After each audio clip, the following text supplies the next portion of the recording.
de l'adorer ce matin. Que chacun prenne quelques minutes pour remettre la réunion de ce matin dans les mains du Seigneur.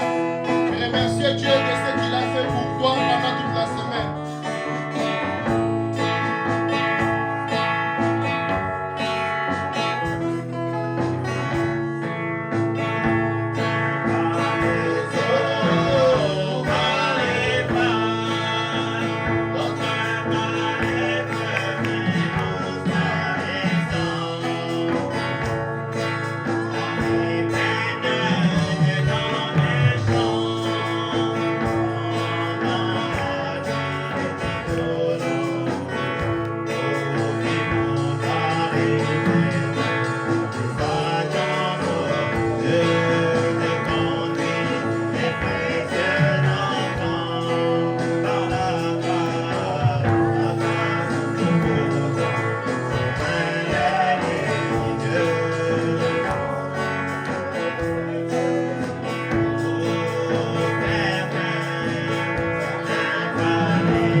Que le Seigneur vous bénisse richement. Amen.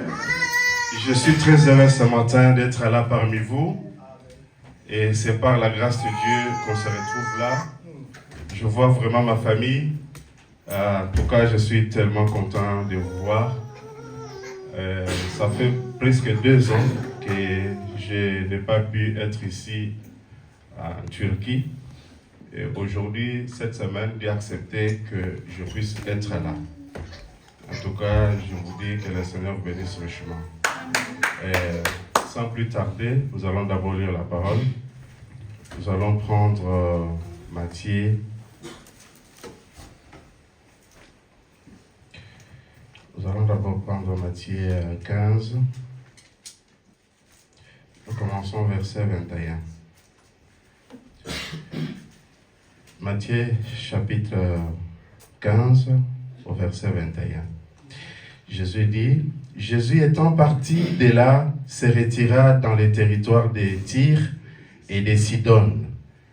Et voici une femme cananéenne qui venait de ces contrées, lui cria, « Aie pitié de moi, Seigneur, fils de David. Ma fille est cruellement tourmentée par les démons. » Il ne lui répondit pas un mot. Et ses disciples s'approchèrent et lui dirent, avec instance, « Envoie-la, renvoie-la, car elle crie derrière nous. » Il répondit, « Je n'ai été envoyé qu'aux brebis perdues de la maison d'Israël. » Mais elle vint se prosterner devant lui, disant, « Seigneur, secours-moi. » Il répondit, « Il n'est pas bien de prendre les pains des enfants et de les jeter aux petits chats. » « Oui, Seigneur, dit-elle, mais les petits chats mangent les miettes qui tombent de la table de leur maître. » Alors Jésus lui dit, « Femme, ta foi est grande. Qu'il te soit fait comme tu veux. » Et à l'heure même, sa fille fut guérie. Jésus quitta ce lieu et vint près de la mer de Galilée, étant monté sur la montagne, il s'assit. Alors s'approcha de lui une grande foule, ayant avec elle des boiteux, des aveugles, des muets, des astropiés et beaucoup d'autres malades. On les mit à ses pieds et il les guérit. Amen. Vous pouvez vous asseoir. Je tiens à remercier notre Dieu qui a permis que nous puissions être là. Et c'est vraiment une grâce pour moi d'être là ce matin. Et ça fait beaucoup de jours qu'on ne s'était pas vus, mais Dieu a accepté que nous puissions nous voir. Et puis nous étions avec le pasteur Moïse, il vous a envoyé beaucoup de salutations. Il dit qu'il vous aime, il vous porte dans son cœur. Et Dieu voulant que dans quelques jours, je pense, si c'est les mois ici, bien les mois prochains, il sera ici avec nous. Je n'ai pas beaucoup de choses à dire. Mais nous allons d'abord je vais d'abord lire un peu la prière du prophète. Est-ce que vous aimez les prophètes? Amen. J'aime beaucoup les prophètes. C'est la persévérance au paragraphe 21. Et là, nous allons, juste après ça, on va lire quelque chose et puis on passe à la parole. Nous allons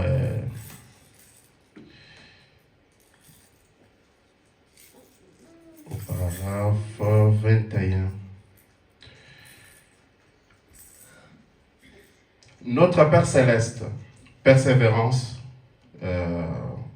Notre Père Céleste, nous venons maintenant en ce nom entièrement suffisant, celui du Seigneur Jésus-Christ, sachant qu'il a promis ceci.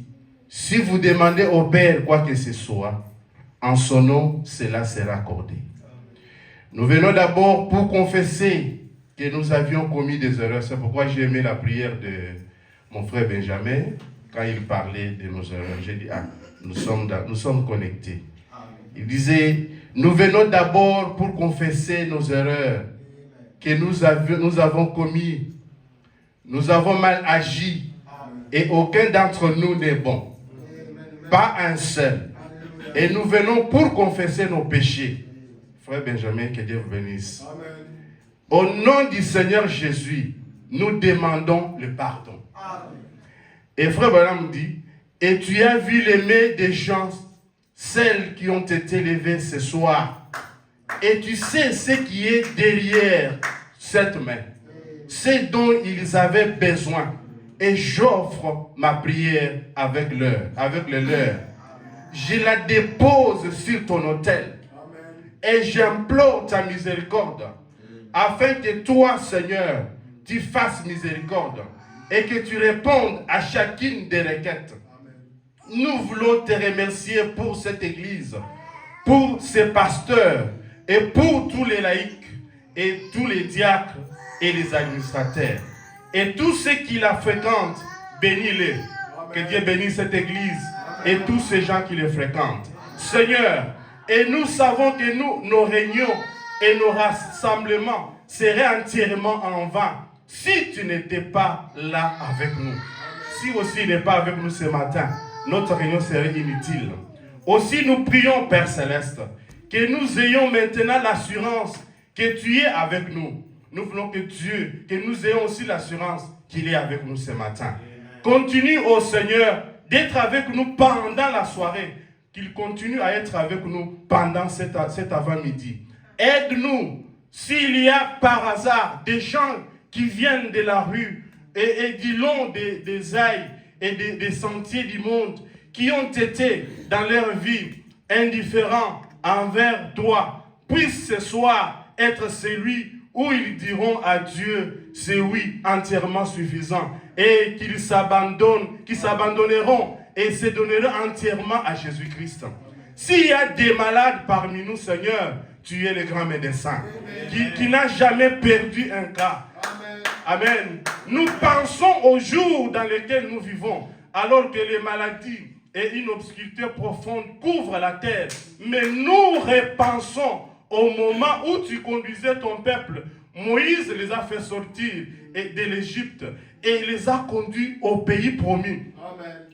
Il les a conduits tout au long du voyage pendant 40 ans. Et quand ils sont entrés dans le pays promis, pas un seul d'entre eux n'était faible. Amen. Combien de médecins ce soir aimeraient examiner l'ordonnance que Moïse avait, qui a gardé tous ces gens en bonne santé pendant 40 longues années. Et pourtant, tu ne l'as pas caché, tu l'as fait connaître à nous tous. Et c'est écrit ici sur le page. C'est si simple. Je suis l'Éternel qui guérit toutes tes maladies.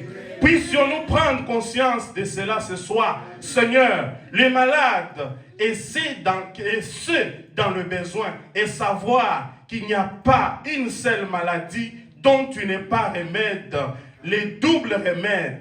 Bénis la lecture de ta parole et puisse nos cœurs se concentrer maintenant sur l'essentiel de la réunion. Alors que nos cœurs ont été remplis de joie par les chants de l'évangile et les témoignages et tout. Nous sommes très reconnaissants. Maintenant, puissions-nous entendre ta parole.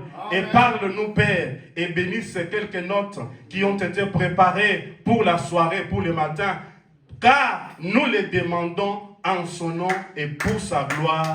Amen. Amen. Papa, papi, que le Seigneur bénisse richement. Amen. Ça fait très longtemps qu'on ne s'est pas vu.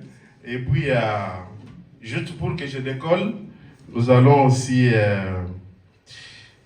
toujours la même prédication au paragraphe, je pense, 13.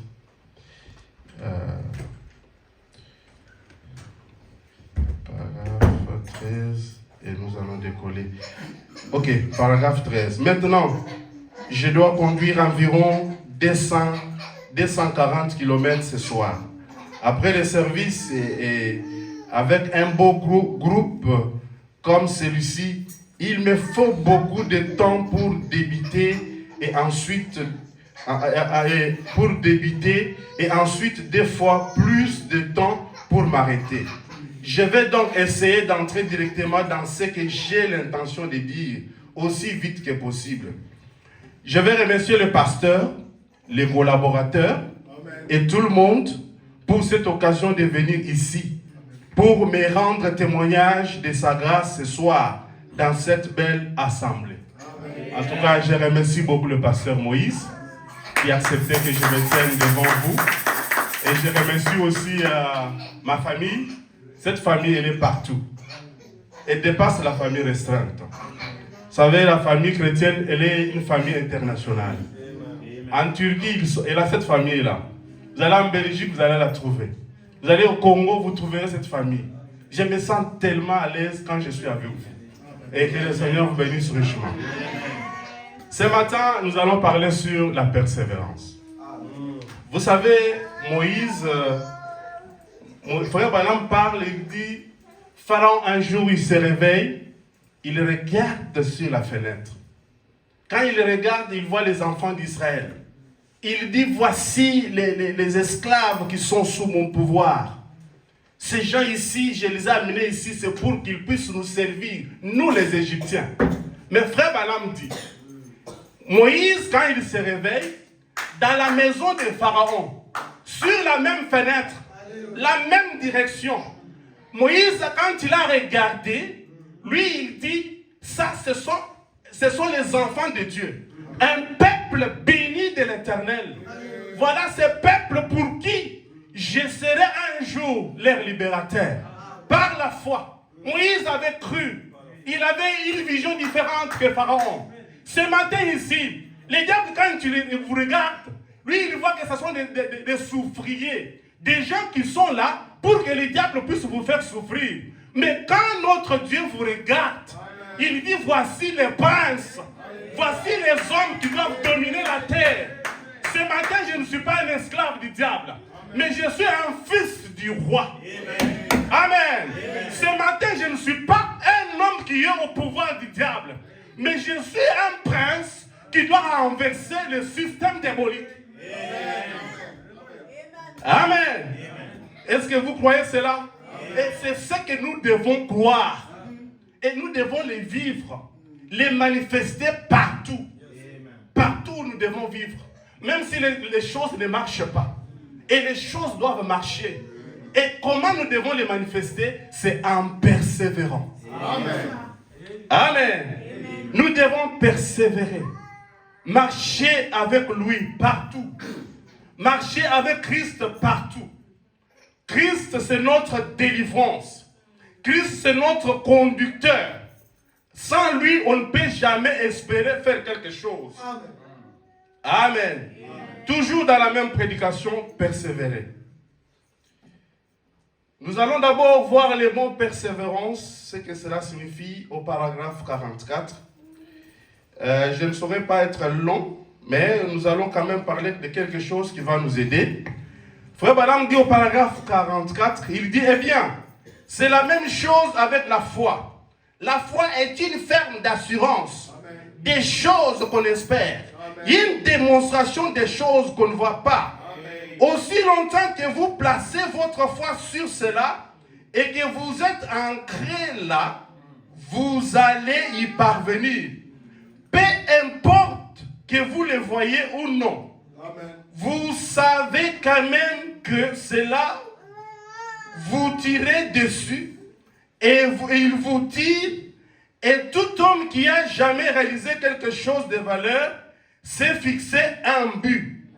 Il a ensuite persisté, persévéré pour l'accomplir des grands hommes. Amen. Donc, persévérance signifie persister. Amen. C'est pourquoi la Bible dit, persistez au diable, résistez au diable, et il fuira loin de vous. Amen. Et comment on peut le faire? C'est quand on a la persévérance. Et on sait là où on se tient. Amen. Et c'est comme un pilote. Un pilote, quand il fait voler l'avion, vous allez voir que quand il fait voler l'avion, à un certain moment, il va traverser quelques zones de turbulence. Et cela ne veut pas dire que du fait qu'il traverse la zone de turbulence, et le pilote doit abandonner le pilotage. Il doit persévérer. Il doit persister aux zones de turbulence. Et vous allez voir, du fait qu'il persiste avec son engin, et il va arriver à un certain moment que la turbulence va diminuer et va disparaître. Et vous allez voir que le pilote va poser son avion au sol dans le tarmac. Et les gens se poseraient des questions. Mais qu'est-ce qui est arrivé que les mêmes avions qui avaient connu des turbulences arrivent à se positionner dans le tarmac? Et la question qui se pose, Il y a une réponse. C'est parce qu'il y avait un bon pilote, qui connaissait son travail, qu'il savait comment piloter. Il a placé la foi dans son expérience de pilotage. Amen. Il a bravé les orages. Il a bravé les persistances. Et il a dit, moi, je dois amener cet avion au bon port. Et vous allez voir que quand il pose l'avion, et tout se devient maintenant calme. Et puis les gens se posent la question, et voyez même les gens dans l'avion commencent à acclamer. Ils acclament pourquoi? Parce qu'ils avaient un bon pilote, qui savait comment conduire, comment faire le pilotage, et amener l'engin au bon port. Amen. Et c'est, n'est-ce pas le même avion qui voulait connaître le crash? Et pourquoi nous sommes arrivés là? C'est parce que le monsieur a persisté. Il a appliqué la persévérance dans ce qu'il connaissait comme travail. Et chacun de nous est pilote de sa vie. Votre vie peut connaître des crashs, peut connaître des turbulences, peut connaître des secousses. Mais ce matin, j'ai une bonne nouvelle. N'ayez pas peur, car celui qui est en vous est plus grand que celui qui est dans ce monde. N'ayez pas peur. Ton avion va arriver au bon port. Ne crains pas, petit troupeau, parce que votre maître, il a créé un royaume. Ne crains point. C'est pourquoi la Bible dit, n'ayez pas peur. La peur, c'est la maladie qui frappe les croyants aujourd'hui. Nous, les croyants, ne devons pas avoir peur, parce que nous avons Jésus-Christ comme notre appui. Amen. Si vous n'avez pas un bon associé, j'ai une bonne nouvelle. Associe Jésus dans ton affaire et ton affaire réussira. Amen. Je le crois de tout mon cœur ce matin que j'ai prié, j'ai dit Seigneur, visite un frère, un fils de Dieu ce matin. Amen. Qu'un fils de Dieu soit visité ce matin. Qu'une fille de Dieu soit visitée ce matin. Amen. Nous ne sommes pas venus faire la religion ici. Amen. Nous sommes venus pour rencontrer le Dieu de William Branham. Amen. Amen. Vous êtes pilote de votre propre vie. Il peut y avoir des problèmes, des histoires qui tendent de gauche à droite. N'ayez pas peur. Ayez foi. C'est pourquoi j'ai aimé le cantique. Avoir la foi en Jésus-Christ. J'ai aimé le cantique, mon frère Anthony. Vivant par la foi. Un chrétien, il vit par la foi. Même quand nous sommes venus ici, là, c'est par la foi. Parce que je me suis dit, bon, je dois aller à l'église. Qu'il pleuve ou qu'il neige, je dois arriver à l'église. Et vous voilà, vous êtes venus à l'église. Amen. Un chrétien vit par la foi. Fixez votre objectif avec Christ. Marchez avec lui. N'ayez pas peur. Il faut regarder dans la direction de Jésus-Christ. Est-ce que Jésus avait failli?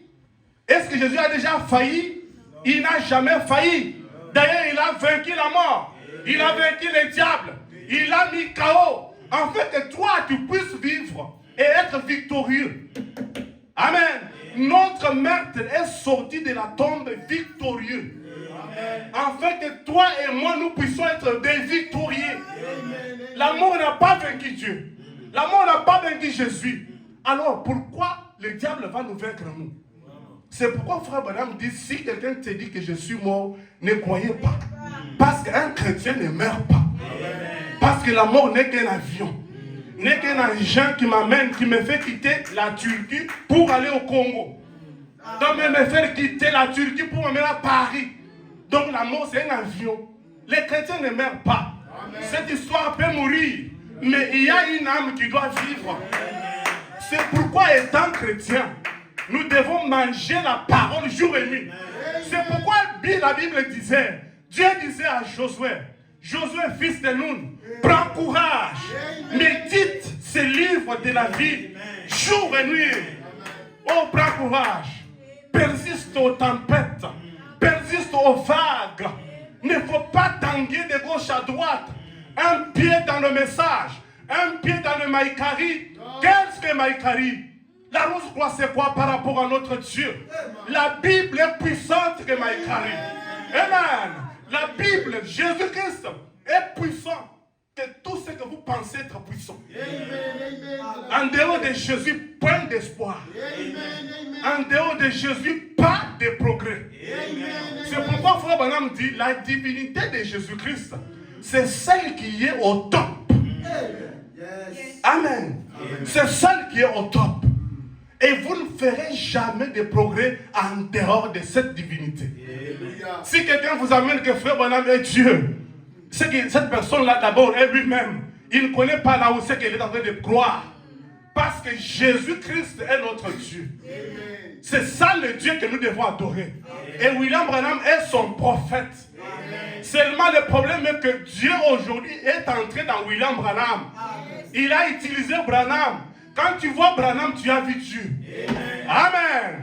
Mais malgré tout ça, Branham te ramène toujours qu'il y a un nom que nous devons adorer.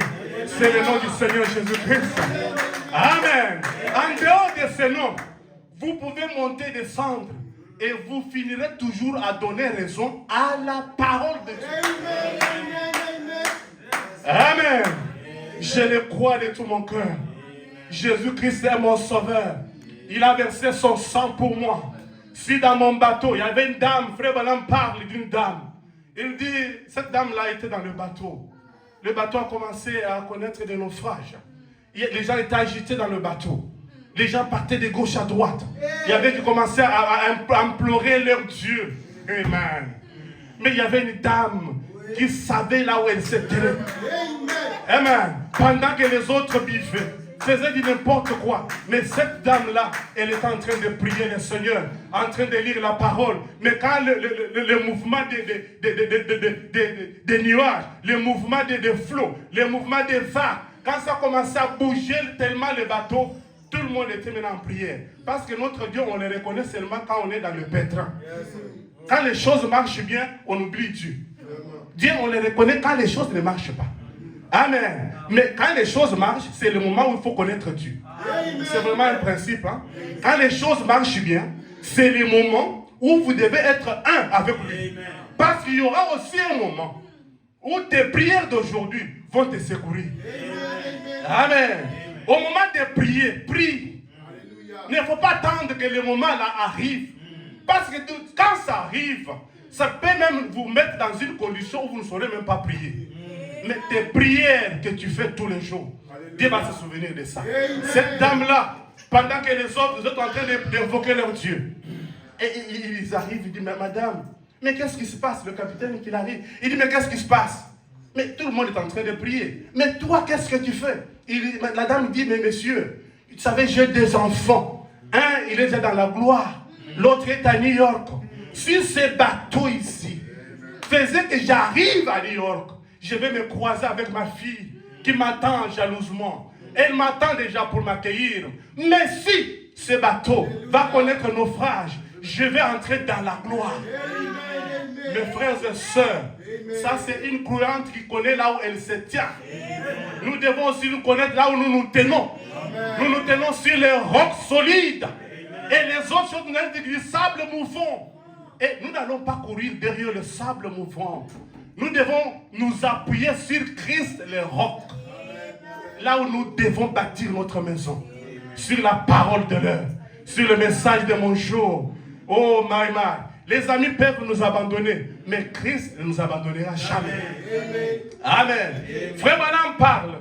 Il dit dans le même message. Il parle de David. Mes amis. David est un vaillant guerrier. Je ne connais pas un guerrier comme David dans cette Bible. Il n'y a pas un homme comme David. David est un vaillant guerrier. Et il se présente devant un homme musculeux, un homme robuste, très géant. Et tout le monde avait peur. Même le roi Saül, il avait peur de David. Il avait peur de Goliath. Mais une fois que David est arrivé, on lui avait envoyé juste pour visiter sa famille, ses grands frères. David arrive sur le champ de bataille. Il entend des insultes qu'on projetait contre l'armée céleste, l'armée, la famille de Dieu. Et David dit, mais Frère Branham me dit, c'était tombé dans les mauvaises oreilles ce jour-là. Parce que David était là. David ne pouvait pas entendre ces insultes. Il dit, mais qui est cet incirconcis qui est en train d'insulter le Dieu vivant? Amen. David s'est révolté.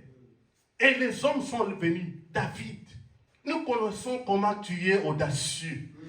Nous connaissons comment toi tu te comportes, David. David, ce monsieur ici, il a tué beaucoup de gens. Toi, tu as une courte taille. Tu n'as même pas une arme pour l'affronter. Regarde notre président, comment il fuit. Lui, il y a même toute une armée. Pour l'affronter, il n'arrive pas. David, qu'est-ce que toi tu veux? Frère Branham dit, les gens ont commencé à décourager David. Amen. Mais David a persisté contre ce découragement. Amen. Devant ce découragement, David s'est d'abord révolté. Il dit, moi j'ai vécu dans la brousse. Un chrétien doit avoir une expérience avec Dieu. J'ai vécu dans une brousse. Il y avait une ours qui est venue. L'ours qui est venu pour dévorer la brebis. J'ai suivi l'ours. J'ai pris l'ours. Je l'ai déchiqueté. Et j'ai pris la brebis dans la gueule de l'ours. J'ai tué les lions. Il a commencé à énumérer les expériences qu'il avait eues. Parce que sur la terre des hommes, arriver à tuer l'ours, à tuer un lion, il faut être un homme extraterrestre. Amen. Il n'avait pas des armes, il n'avait pas quoi que ce soit, mais il est parvenu à terrasser l'ours et les lions. Avec ces deux témoignages, c'était déjà fini pour lui. Il dit, mais qui est cet homme ici devant nous que je ne saurais pas terrasser? Amen. David a pris courage, tellement qu'il a persévéré. Ses grands frères l'ont dit, nous avons besoin de toi, David. David, notre famille a besoin de toi. Tu es notre espérance, David. Tu es venu nous secourir. Et tu vas mourir comme ça, David. David a dit, niet, même s'il faut mourir, je vais mourir. Mais ce qui est important, qu'on engage quand même une guerre avec ce monsieur. Parce que tout le monde est en train de fuir. Oh my. Devant tout le monde en train de fuir. Les diables aujourd'hui terrassent même des pasteurs, terrassent même des évangélistes. Mais vous voyez toujours les gens en train de fuir. Oh le cancer, oh ceci et cela. Qu'est-ce que le cancer devant la parole de l'air? Le cancer c'est rien. Tout est possible à celui qui croit. Si tu crois ce matin, et ça va arriver. Si tu crois que tu seras béni, tu seras béni. Si tu crois ce matin, tout est à ton pouvoir. C'est de croire seulement. Placer la foi et tu verras le miracle. Amen. Amen. David s'est avancé. Il s'avance. Il part d'abord chez Saül. Ça c'est la dernière, hein, le dernier rempart. Il arrive chez Saül. Saül lui dit, mon jeune, mon fils. Vous savez, moi je suis expérimenté en guerre. Je sais comment livrer des combats. Mais devant ce monsieur-là, tu ne sauras pas mon fils. Il dit, mais écoutez, cher roi, regarde un peu les expériences que j'ai eues. Les rois étaient convaincus des expériences. Il a dit, si un bout d'homme pareil arrive à terrasser un lion, à tuer un ours, alors un homme, c'est qu'il a la force extra. Donnons-lui la chance. Amen. Il a persisté. Il a persévéré. Et Saül dit, voilà, quand même, je vais vous donner les outils du travail. Une armure qu'il faut pour faire face à ce monsieur. On va lui donner ceci. David va porter les je ne sais pas quoi là. Il arrive, il dit non, je ne saurais pas, ça pèse tellement trop lourd. Je ne saurais pas porter ça. Les bishops peuvent vous donner de l'eau. Prends cette eau ici, va mettre ça pèse avec moi. On va dormir dans la route pour voir tel miracle. Moi ça pèse. Mon joug est léger. Notre Dieu ne donne pas un joug très lourd. Son joug est tellement léger. La science occulte va vous donner des jougs tellement légers qui pèsent. Va dormir à l'océan là-bas. Quand il fait déjà nuit, il faut aller te déshabiller. Écoutez un peu les conditions. Et quand vous avez l'argent, 100 000 $, dépense tout ça dans une journée. 100 000 $, vous les dépensez dans une journée. Voilà ce que le diable donne aux gens. C'est un menteur, ce monsieur. Ce qu'il pense comme bénédiction, ce n'est pas une bénédiction. C'est une malédiction parce que vous n'avez pas la paix. Et la paix soit avec vous. C'est ça le message que Jésus nous a laissé. Amen. Avant qu'il parte, que la paix soit avec vous. Amen. David, il arrive. Tellement que l'armure qu'on lui a donnée, ça pesait. Il dit, je ne saurais pas. Il prend l'armure pentecôtiste, il met là-bas. Il dit, moi, j'ai le message de l'heure. Je suis un fils d'Abraham. Mon père, son nom se termine par H-A-M. Il a le pouvoir. Mon père a le pouvoir. Il a la capacité. Parce que frère Branham dit, Jésus n'est pas venu pour vous donner le découragement. Il est venu pour vous donner l'amour, la capacité. Il vous donne tout ce qu'il faut pour avoir le courage d'affronter l'ennemi. Amen. David arrive. Il dit, maintenant tu vas combattre comment? Non, non. Mais moi j'ai seulement la fronde. Et mes 5 pierres. Les 5 pierres qui signifient les noms du Seigneur Jésus-Christ. Les 5 lettres. Et David s'avance avec ça. Et il dit, mais toi tu viens, ça c'est Goliath qui parlait avec arrogance. Tu viens au-devant de moi. Tu penses que je suis un oiseau que tu vas faire sauter avec votre javelot, avec votre lance, avec tout ce que tu as là. David dit, oui, mais aujourd'hui, tu sauras qu'il y a un Dieu en Israël. Je vais couper ta tête aujourd'hui, Goliath, et tu vas tomber. Et pendant que David parlait, une colère sainte s'est emparée de David. Il a pris la lance. Il a lancé la pierre. Une pierre de la foi. Une pierre avec une colère sainte. Frère Branham dit, Dieu est entré dans la pierre avec une vitesse extrêmement très exagérée. Il a fixé la pierre à la tête de Goliath. Et Goliath est tombé par terre. Et David est allé prendre l'épée de Goliath. La même épée que Goliath voulait exterminer le peuple d'Israël. C'est la même épée que David a utilisée pour couper la tête de Goliath. Amen. J'ai le message de l'heure. J'ai l'évangile de mon jour. Je suis capable de couper la tête de Goliath ce matin. Amen. Si vous avez un problème ce matin, avec la parole que nous avons, utilisez cette parole. Coupez la pauvreté. Coupez la maladie. Coupez tout ce qui vous dérange. Je le proclame au nom de Jésus-Christ. Amen. Goliath était tombé. Qu'est-ce qui est devant toi comme Goliath? Quel est votre Goliath ce matin? La maladie qui te tourmente, ça ne vous fait que dépenser de l'argent. Et le diable dans son compte, il est content quand vous dépensez l'argent. Quel est ce problème qui te tourmente ce matin? Devant mon Dieu, il n'y a pas un problème qui semble être difficile. Devant le Dieu de Branham, Branham c'est un grand maître de la terre. Mon prophète, partout où il passait, il n'a jamais connu des échecs. Mon prophète, c'était des réussites en réussite. Amen. Je crois en ça. Je crois en ça. Et David a coupé la tête de Goliath. Et Goliath est resté là par terre. Et les Juifs, tous les enfants d'Israël, sont venus tout autour de David. Parce qu'on disait, la personne, l'équipe qui va remporter, c'est celle qui va prendre le dessus sur les autres. Et les Juifs ont pris le dessus sur les autres. Et nous les chrétiens, nous ne pouvons pas être en dessous de nos privilèges. Nous devons marcher au-dessus. Parce que la Bible dit, vous ne serez jamais la queue. Et vous serez toujours la tête. Dans nos commerces, la tête. Amen. Dans nos activités, la tête. Amen. Tout ce que nous devons faire, ça doit réussir. Amen. Amen. Je vais lire dans Psaume. Je vais lire un peu Psaume 23. Psaume 23, ça a frappé ma pensée tout de suite là. On doit lire ça.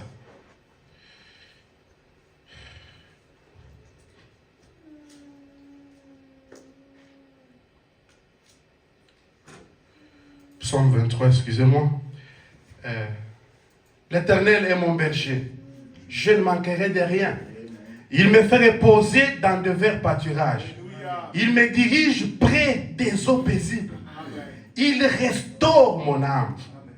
Il me conduit dans le sentier de la justice. À cause de son nom, quand je marche dans la vallée de l'ombre de la mort, je ne crains aucun mal. Car tu es avec moi. Ta roulette et ton bâton me rassurent. Mes amis, nous avons une roulette. Nous avons un bâton. C'est la parole de l'heure. Le message de notre temps. C'est une roulette que Dieu nous a donnée. C'est le bâton. Et c'est pourquoi Dieu avait dit à Moïse, qu'y a-t-il entre tes mains? J'ai le bâton. Mais c'est avec ce bâton-là que tu dois délivrer ce peuple. Que tu dois faire traverser ce peuple. Amen. C'est avec le bâton. Et Moïse dit, et Dieu lui dit, frappe le bâton. Et quand il a frappé le bâton, le chemin s'est ouvert. Et les enfants d'Israël ont traversé. C'est un miracle qui reste jusqu'à ce jour. En dehors de ce miracle-là, il n'y a pas un autre miracle que tout de Dieu que vous voyez. Oh, Bouddha, je ne sais pas. Aucun miracle. Pareil.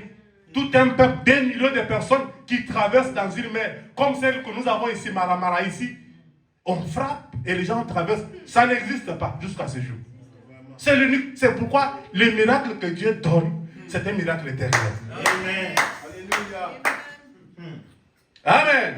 Quand je marche dans la vallée de l'ombre de la mort, je ne crains aucun mal, car tu es avec moi, ta houlette et ton bâton me rassurent. Tu dresses devant moi une table, en face de mes adversaires. Tu induis ma tête et ma coupe déborde. Oh, que la bénédiction déborde au nom de Jésus-Christ. Amen. Oh, Maïma, oui, le bonheur et la grâce m'accompagneront tous les jours de ma vie. Est-ce qu'il y a quelqu'un qui cherche le bonheur ici?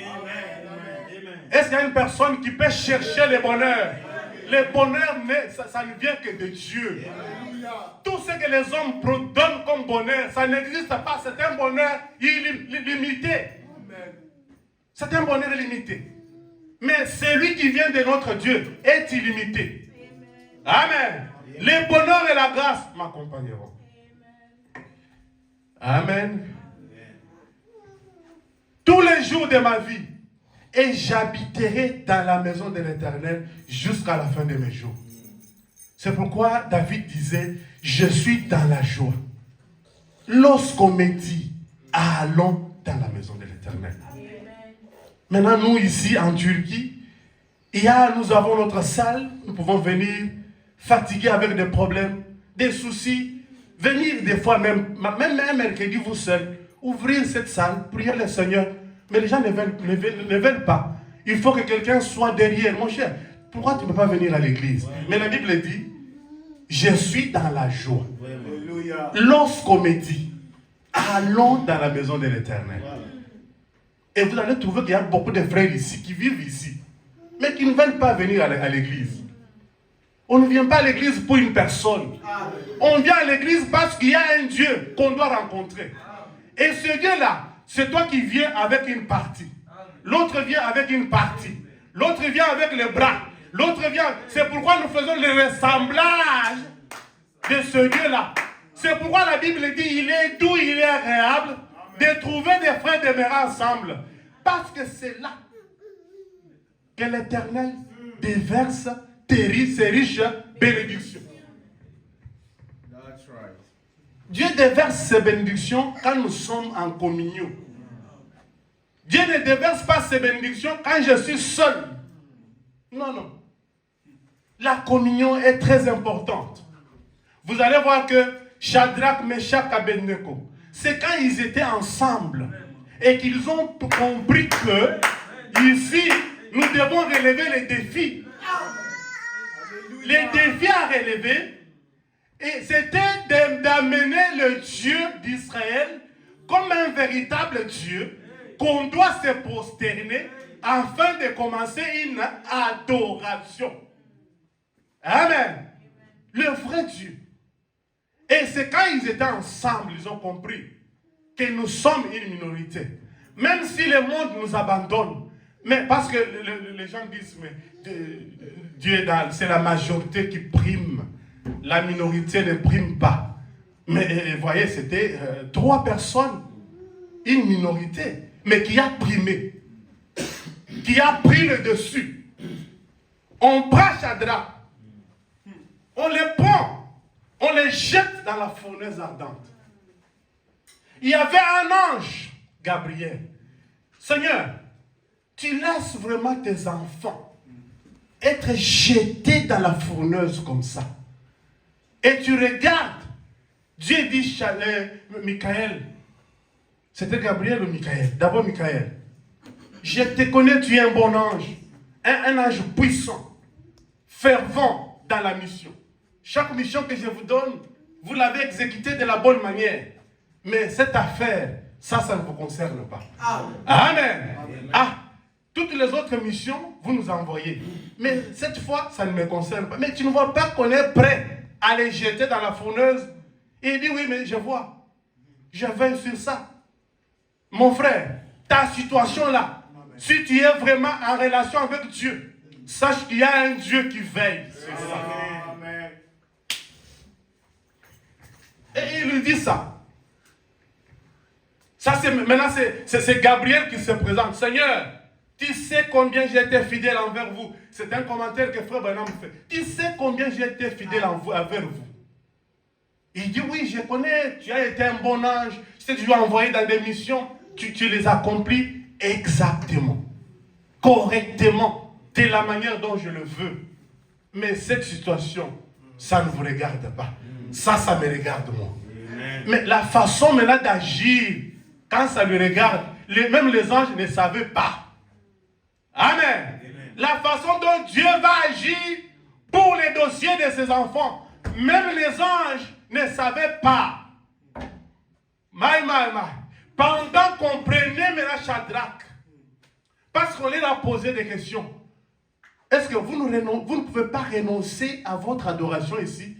Afin que, moi je me connais bien, je suis en contact avec le roi, je vais plaider pour vous, je vais, c'est juste dire que non, nous étions en erreur, on ne peut pas adorer, on ne peut pas, on adore le Bashasta, on peut l'adorer. Vous dites seulement ça et ça passe. Ils ont dit, mais même si notre Dieu n'arrivera pas à nous sauver de cette situation, mais adorer votre Dieu, pas question. Amen. Vous savez, c'est seulement la foi. C'est seulement savoir là où nous devons nous tenir. Et c'est la même situation qui peut arriver ici. Hein. Est-ce que tu ne peux pas faire un compromis? Toi, tu renoncer un peu les histoires là, des messages. Vous voyez, quand nous sommes là, des fois on nous critique. Toujours message, c'est quoi? Je connais une femme, d'un homme d'affaires, d'un papa que moi, dans notre église, aux Zoé Tabernacle, moi je le voyais vraiment, je disais, mais ça vraiment c'est une famille qu'il faut copier. Mais j'étais surpris d'entendre sa femme qui dit à sa fille, mais portez la courte jupe, hein, prenez un peu de whisky, portez les polos, sois quand même moderne. Pourquoi vous voulez toujours être à l'ancienne mode? Message, c'est quoi? Une ancienne du message. Hein? Une ancienne, je ne veux pas citer son nom. Une ancienne, moi je l'ai entendu dire ça. J'ai dit, oh Seigneur, quel découragement. Ça demande la persévérance. Parce que les gens déçoivent toujours. Si nous suivons des gens, l'homme déçoit toujours. Je vous dis la vérité. Si vous vous appuyez sur une personne, elle va vous décevoir. Mais il y a une personne qui ne vous décevra pas. C'est le Seigneur Jésus-Christ lui-même. La parole ne déçoit pas. C'est pourquoi la Bible dit, le ciel et la terre passeront, mais ma parole ne passera jamais. Amen. Et vous allez voir, Shadrach, on veut maintenant les amener à la fourneuse.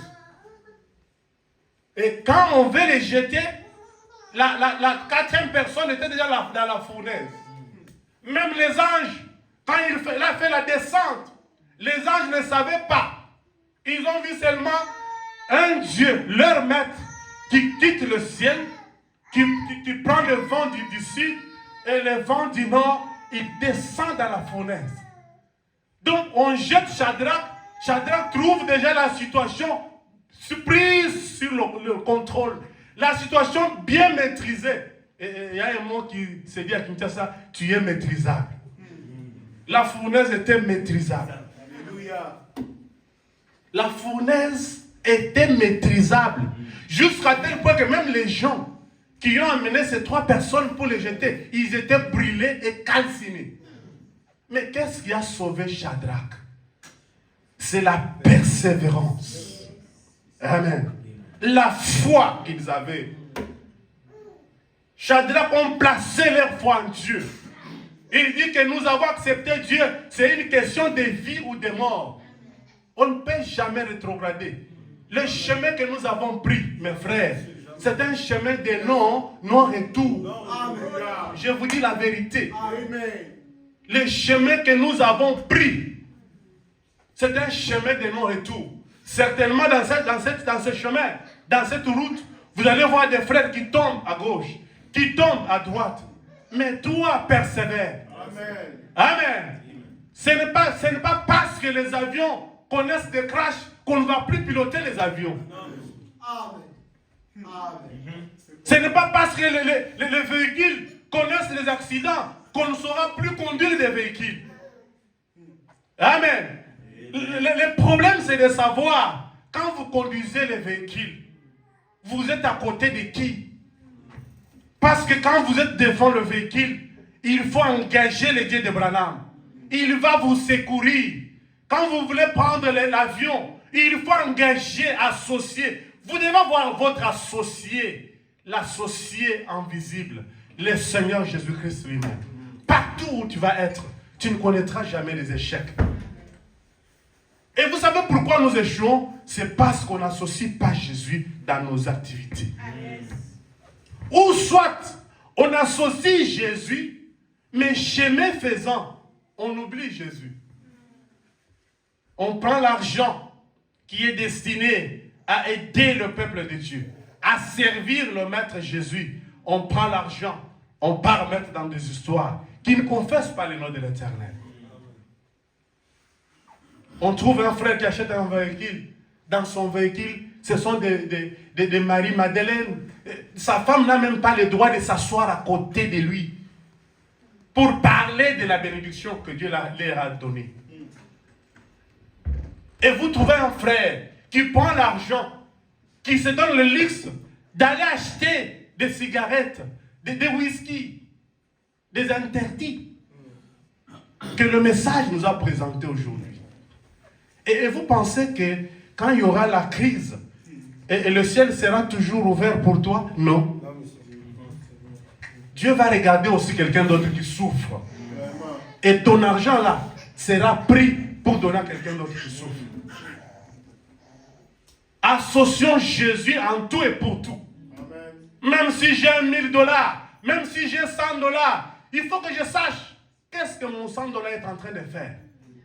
Son utilisation est dirigée où?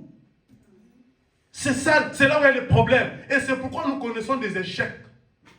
Même nos frères musulmans, ils ne font pas des choses comme ça. Et c'est pourquoi vous voyez, ils prospèrent. Parce que quand il a l'argent, il regarde à côté. Qui souffre? Qui souffre? Qui souffre parmi nous? Qui souffre? Il voit, toi, venez, prends 10 000. Ou bien je pars en Chine, je vous admets de la marchandise, j'ouvre une boîte quelque part et tu vas commencer à vendre. Il vend. Ok, c'est combien? $100 000. Ok, dans les 100 000, donne-moi 50, reste avec 50 000, débrouille-toi avec. Et c'est pourquoi c'est un royaume inébranlable. Je vous dis la vérité. Nous les chrétiens, nous faillissons parce que nous avons toujours une vie privée. Que mon argent, c'est moi, mes enfants et ma femme, point barre. Je vous dis la vérité. Nous faillissons parce que nous sommes des égoïstes. Et Dieu ne te bénit pas pour toi seul. Il te bénit pour que quelqu'un d'autre puisse être béni. C'est comme une huile précieuse qui est versée sur la tête d'Aaron. L'huile va commencer à se répandre. C'est la bénédiction. Ça coule. Tu trouves ton frère dans un besoin et tu as des moyens, mais incapable de l'aider. Ne vous en faites pas. Dieu te regarde. Un jour, l'argent va finir. Moi, je connais beaucoup de vieux, des vétérans qui avaient des moyens, des égoïstes. Aujourd'hui, on ne parle plus d'eux. Mais on parle de ceux-là qui avaient toujours la main tendue. Celui il n'avait pas du travail, il lui donne du travail. Celui-là n'avait pas du travail, il lui donne du travail. Parce que vous allez voir que quand vous donnez même à 50 personnes du travail, les 50 aussi vont tendre les mains aux autres. C'est pourquoi au Congo les choses ne marchent pas. Parce que nous sommes des égoïstes. Amen. Nous persévérons dans cet égoïsme-là. Et on trouve que c'est normal. Il y a un frère que Dieu a élevé. Et il occupe un poste dans le gouvernement. Même pas dans le gouvernement, mais il trouve un tunnel où il y a des marchés. Mais c'est vraiment égocentrique. Il est au centre de son intérêt. Hein. Il ne peut pas regarder à côté. Mais à l'église, il vient 15 000 $. À l'église, il vient, pasteur. Est-ce que le pasteur a besoin de costume? Le pasteur n'a pas besoin de costume. Mais gloire soit rendue à Dieu. Mais le pasteur dit, mais ce frère-là, depuis qu'il est là-bas, il a déjà aidé qui? Le pasteur pose la question à l'église, à ses collaborateurs. Il dit, pasteur, personne. Moi-même, je suis allé les voir, de pouvoir me connecter. Il a refusé. Pasteur, il me dit seulement, non, frère, nous sommes encore au début. Hein. Nous allons voir. Hein. Au début. Hein. Maintenant, qu'est-ce qu'il est venu? Oh, il est venu donner 15 000 $ pour restituer son argent. Retourne son argent. Et dis-lui de ne plus encore donner les dons ici. Parce que je ne suis pas pasteur des pauvres. Je dois être pasteur des travailleurs. Tu as un travail. Associe quelqu'un d'autre à ton travail là. Et Dieu va te bénir. Même si lui va te trahir. Mais Dieu ne te trahira jamais. J'ai un principe, moi. J'aime quelqu'un me trahir. Que moi puisse trahir quelqu'un. Je n'aime pas ça. Parce que quand quelqu'un me trahit là, comme j'ai engagé Dieu dans ce que je suis en train de faire, comme Dieu est mon associé, cette trahison-là ne me fera absolument rien. Ça peut me faire un problème aujourd'hui, mais Dieu va encore multiplier. C'est un Dieu de multiplication. Persévérance. Amen. Et quand Shadrach et Meshach et Abednego ont persévéré, et Dieu les a sauvés. Et jusqu'à tel point que le roi est venu. Il regarde, mais qu'est-ce que nous voyons là-bas? Nous voyons quelqu'un qui est semblable au Fils de l'homme. Effectivement, le Fils de l'homme est entré dans le feu. Il a maîtrisé le feu. Et Shadrach, au lieu que le feu le brille, le feu les a... D'ailleurs, c'était une belle communion dans le feu. Amen. Dieu qui répond par le feu. Et dans le feu, Dieu était là. Et c'est pourquoi la Bible dit, il est le feu dévorant. Amen. Quand le diable vient avec tout ce qu'il a pour vous dépouiller, pour vous faire du mal, et Dieu comme votre feu, il va dévorer le diable. Amen. Pour terminer, je prends l'exemple de cette femme à la perte de sang. Vous savez, en Israël, cette femme ici, elle a fait 12 ans. Il y a beaucoup de choses à lire. Je ne veux même pas lire. Je voulais seulement parler. Cette femme ici, tellement que la maladie avait pris beaucoup de temps, elle avait dépensé beaucoup d'argent. Tous les moyens, tous les budgets étaient engagés dans cette histoire de la maladie. Tout ce qu'elle pouvait avoir, c'était toujours focalisé dans le traitement de cette maladie. Pendant 12 ans. Et elle a consulté beaucoup de docteurs. Elle a consulté beaucoup de gens. Des pasteurs. Même qui ont donné des conduites. C'est comme à Colosie là, il y a un pasteur. Il venait de commencer son église. Et il dit à ses brebis, mais ton problème là, tu vas rester au croisement de nos deux routes pendant la nuit. Tu vas t'asseoir comme un musulman en train de faire la prière. Et quand tu termines, tu vas voir la solution à ton problème. Il a toujours des conduites bizarres comme ça. Là. Un frère est venu. J'ai dit, mon frère, mais est-ce que vous connaissez ce pasteur? Non, frère. Parce qu'il y avait dit à un autre, non, papa, ne partez pas là-bas. C'est un jeune homme terrible. Je le connais, c'est un homme terrible. Je vous dis, vous allez le découvrir. On n'a pas fait une année. Ah, des histoires là-bas, des conduites. Vous trouvez comme nous sommes là, enlevons des chaises. Et tout le monde peut s'asseoir comme ça. Et on va faire des prières. Et vous trouvez toujours des choses comme ça. Il y a même notre pianiste qui a quitté l'église pour aller là-bas. Il vient me raconter des bêtises. J'ai dit, bon, vous êtes partis là-bas, vous nous avez laissés ici. Voilà maintenant les conduites, voilà les pasteurs que vous voulez. Des conduites toujours problématiques. Mais cette femme en a vu de toutes sortes et de tout genre. Mais elle va entendre la bonne nouvelle. C'est que le maître va passer dans cette contrée. Amen. Ce matin, il y a un maître qui va passer par ici. Et je crois qu'il est déjà là. Alléluia. Et quand le maître venait, la femme a entendu la nouvelle. Il dit non. Ma maladie a beaucoup traîné. J'ai beaucoup dépensé. Mais j'ai déjà entendu que c'est un guérisseur. Quand il va passer par ici, je serai guéri de ma maladie. Et la Bible dit, elle a pris cette décision-là en elle-même. C'est pourquoi d'autres choses ne faut pas dire aux gens. Il faut garder d'autres choses secrètes. Parce que quand tu es toujours blablabla, vous allez vendre ton secret et on va saisir le secret et on va terminer. Parce que cette femme avait parlé aux autres qui ne marchaient pas en communion avec Jésus. Qu'est-ce qu'ils allaient dire? Ah, vous perdez le temps pour rien. D'ailleurs, nous on était là-bas avec mon oncle qui était malade. Il n'était pas guéri. Jésus n'était pas venu pour guérir tout le monde. Jésus était venu pour guérir les gens qui étaient destinés à être guéris. Amen. Mais tous ces détails, la femme ne pouvait pas les savoir. Mais elle serait seulement découragée. Elle a persisté. Elle a persévéré. Elle dit, voilà, moi je ne parle à personne, mais je vais voir le maître. La femme arrive. Tout près là, Jésus entouré de foules et une ceinture de pierre, d'André, de ceci. Voir le pasteur, c'est devenu un problème aujourd'hui. Vous trouvez des JR. JR, au lieu d'être à la présidence, JR est ici chez le pasteur. En train de garder le pasteur. C'est quoi JR? Ce n'est même pas la police, mais JR chez le pasteur. Garde républicain chez le pasteur. Et quand les gens voient le garde républicain, ils disent, mais maintenant comment je vais accéder là-bas? Et la personne rentre. Aujourd'hui, c'est ça le système. Mais chez notre Dieu, ce n'est pas ça. Amen. Et quand la dame arrive, il y avait tellement de foule. La dame se pose des questions, mais comment je vais parvenir à toucher cet homme qui a ma solution? Cet homme qui a la solution entre ses mains. Comment je vais arriver? La femme a pris aussi la décision. Moi, je ne veux même pas qu'il prie pour moi. Mais si je touche seulement son vêtement, et je guérirai de la maladie.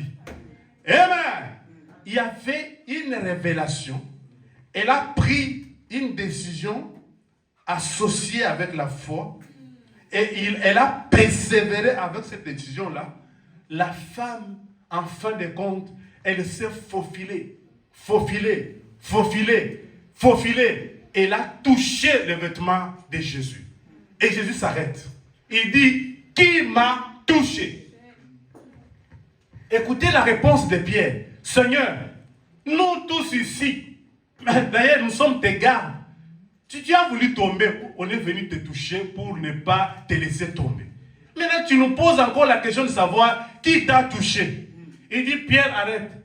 Il y a une personne qui m'a touché avec une touche de la foi. Amen. Est-ce que ce matin il y a quelqu'un qui peut toucher Jésus d'une manière de la foi? Amen. Une touche spéciale de la foi. Et quand il a dit ça, il dit à une femme, quelqu'un qui m'a touché. Et en me touchant, une vertu m'a quitté.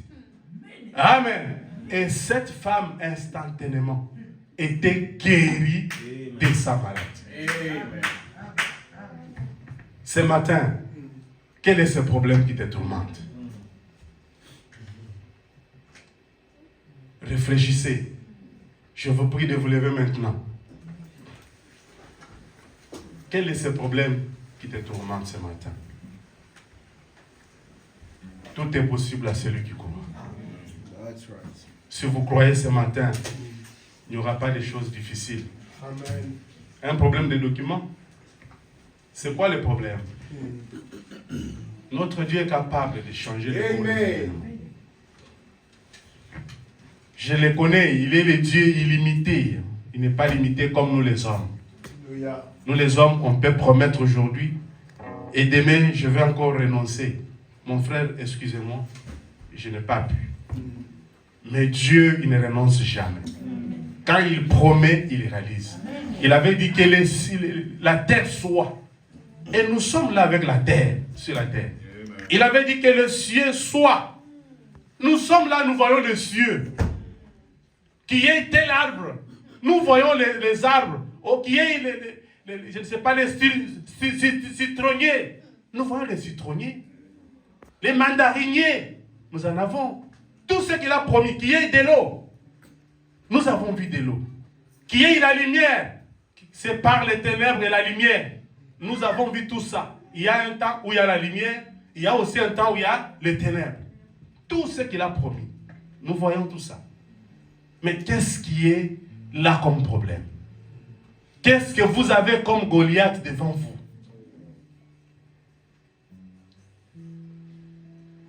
C'est pourquoi la Bible dit, qui es-tu, grande montagne devant Zorobabel?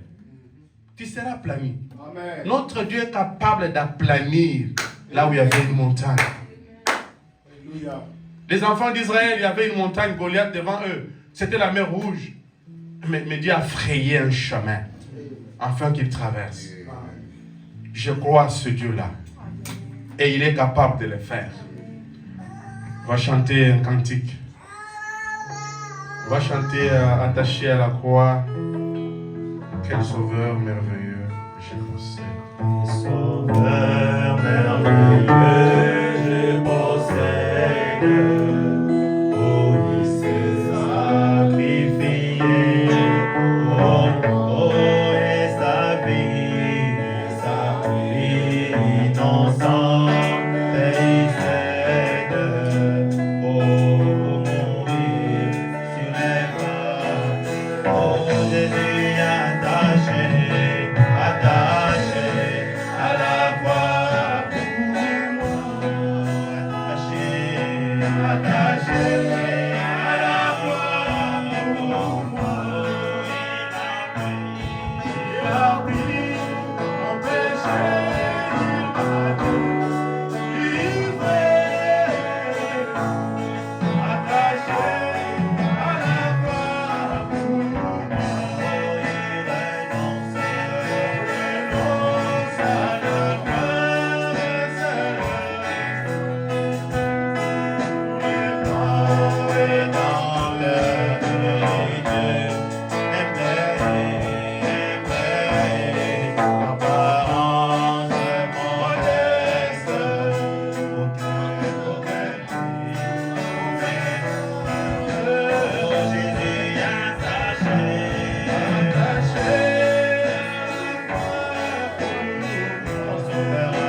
Notre Père.